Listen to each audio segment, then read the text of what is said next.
What's up, friend? Thank you for getting on here. The purpose of this video is to help you understand something if you're selling your home.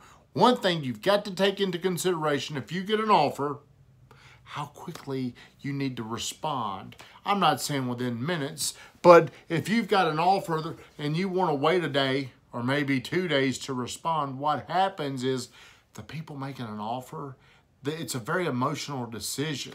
So as their emotions lead them up, when they don't hear something in a timely manner, it goes down. So you've got to use the momentum of their emotions to make these decisions. The longer it takes for you to make a decision, the more their emotions take control of them, and then they start to be less certain about the purchase. They start to second guess.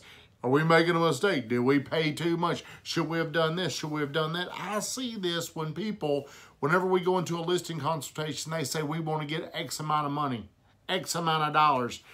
A couple days later, we're on the market, they get that money. Then they start thinking, I want more. And that decision, it delays out. See, whenever you're thinking longer and longer and longer, what it does, it expands the amount of time it's taken to respond back to the prospective buyer. So what that's causing them to do is second guess. Their certainty has dropped. Now they're going to shop around. So if you're going to sell a home, be prepared. You should know about what you want to do. These offers are very, very easy nowadays. A lot of them are not complicated. So if it's exactly what you want, and it's a good lender, it's a good local lender, you're not paying closing costs, these are simple decisions.